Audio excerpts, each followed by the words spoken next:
Assalamualaikum warahmatullahi wabarakatuh teman-teman. Apa kabar hari ini? Semoga teman-teman dan keluarga senantiasa diberi kesehatan oleh Allah Subhanahu wa taala dan selalu diridhoi Allah Subhanahu wa taala. Amin ya rabbal alamin. Oke, hari ini siapa yang sholat subuhnya tepat waktu? Angkat tangan. Oke, good, mantap. Yang hari ini sudah mandi pagi?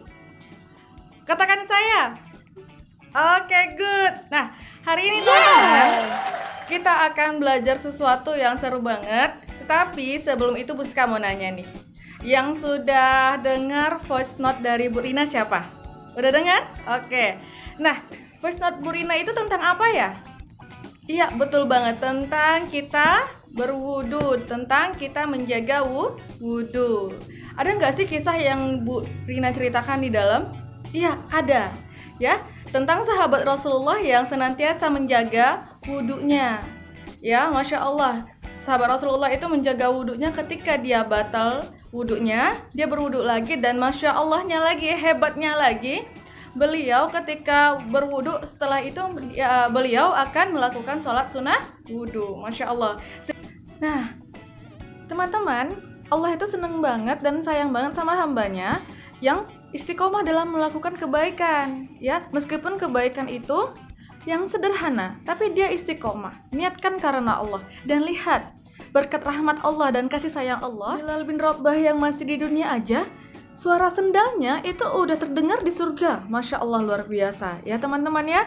Jadi teman-teman tetap semangat untuk menjaga wudunya. Teman-teman, mengenai wudu, kita akan coba untuk mengumpulkan data diri sendiri mengenai berapa kali kita berwudu setiap harinya, dimulai dari hari Senin sampai hari Jumat besok ya teman-teman. Nah, sebelumnya apa sih data? Data itu adalah keterangan sesuai dengan fakta ya.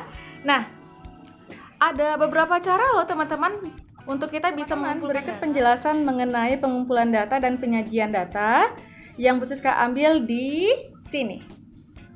Oke, silakan ditonton.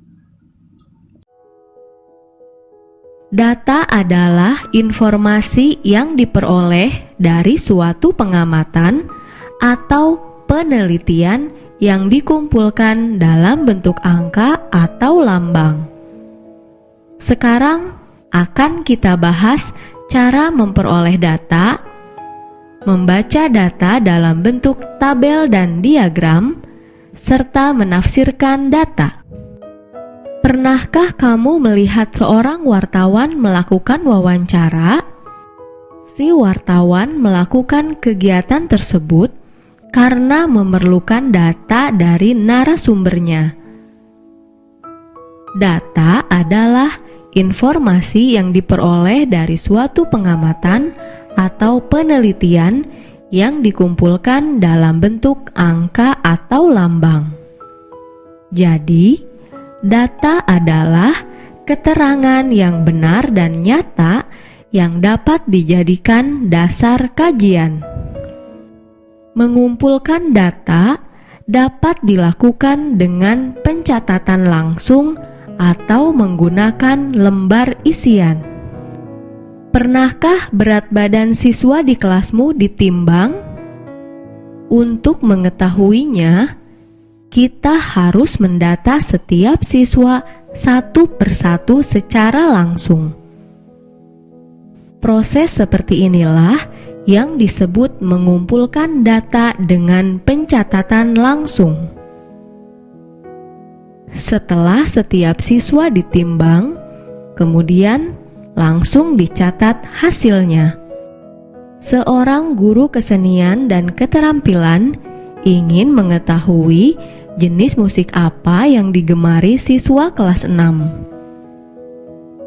Beliau membuat pertanyaan pada selembar kertas.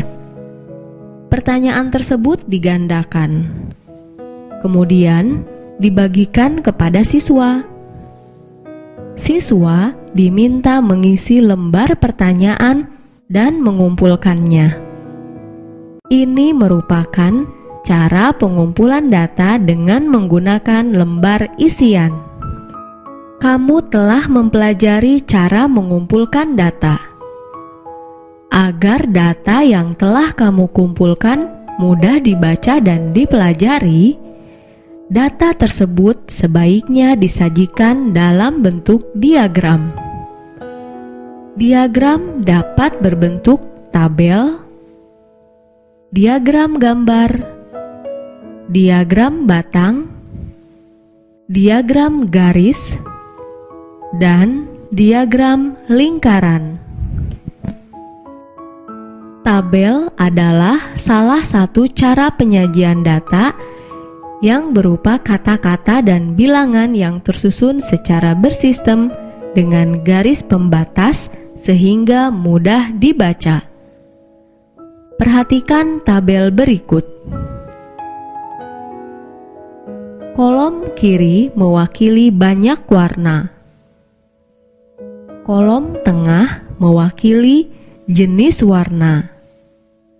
Dan kolom kanan mewakili banyak siswa.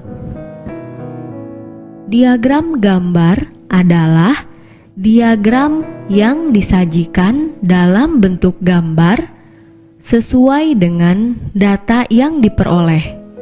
Perhatikan diagram gambar berikut. Dari diagram gambar tersebut dapat kita ketahui antara lain siswa yang memiliki hobi membaca ada 8 orang. Adapun diagram batang adalah diagram yang digambarkan dengan bentuk persegi panjang. Perhatikan diagram batang berikut. Dari diagram batang tersebut dapat kita ketahui hasil panen yang paling banyak terjadi pada bulan Juni, yaitu sebesar 16 ton. Diagram garis adalah diagram yang digambarkan dalam bentuk garis lurus. Perhatikan diagram garis penjualan beras berikut.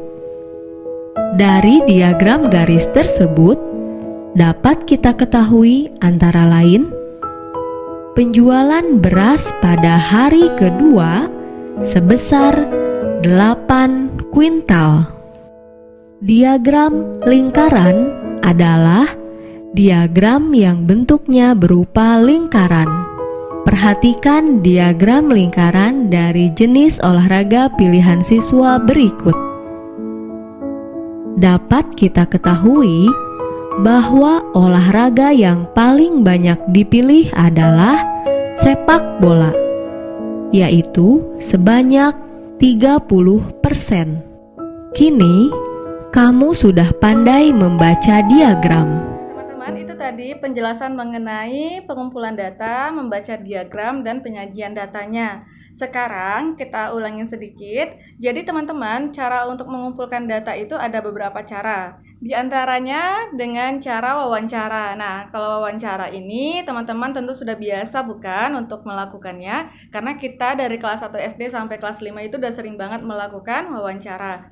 Nah, yang kedua itu bisa menggunakan pencatatan langsung ya. Jadi kita ketika melakukannya kita catat langsung seperti menimbang berat badan atau mencatat skor ya. Itu kita menggunakan pencatatan langsung. Nah, yang ketiga kita juga bisa menggunakan cara memberikan angket ya. Ini salah satu contohnya.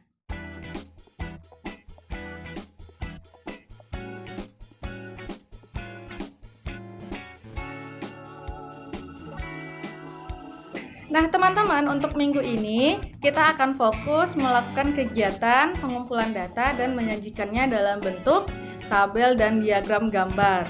Oke, teman-teman, untuk melakukan pengumpulan data menggunakan cara pencatatan langsung, kita perlu membuat tabelnya terlebih dahulu. Jadi data kita sudah bisa kita catat langsung ketika kita sudah berwudu. Seperti apa contohnya? Seperti ini. Nah, seperti ini ya teman-teman. Jadi kita buat dulu tabelnya. Ada bagian hari, ada kolom hari, kolom banyak berwudu per harinya. Kita menggunakan turus dan banyak dalam angka. Harinya kita dari hari Senin, Selasa, Rabu, Kamis, dan sampai Jumat. Ya. Kemudian Untuk banyak berwudu per hari, kita menggunakan turus, teman-teman. Apa itu turus? Turus itu pencatatan data dalam bentuk garis lurus dan garis miring, seperti ini. Misalnya ya,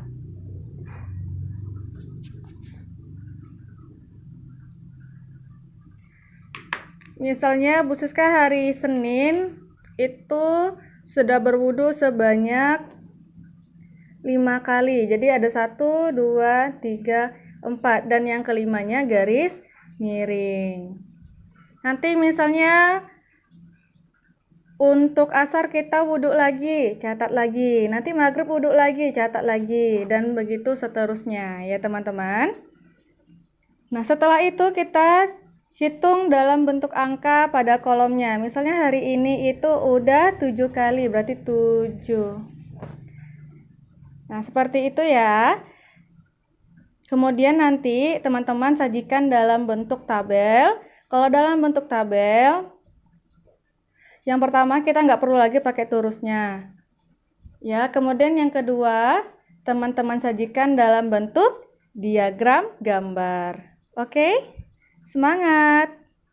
Oke teman-teman, semangat ya. Jika ada pertanyaan, silakan hubungi Bu Siska, boleh telepon via Japri atau video call. Oke? Semangat, pantang menyerah, dan lakukan yang terbaik versi dirimu sendiri. Bu Siska pamit ya. Assalamualaikum warahmatullahi wabarakatuh.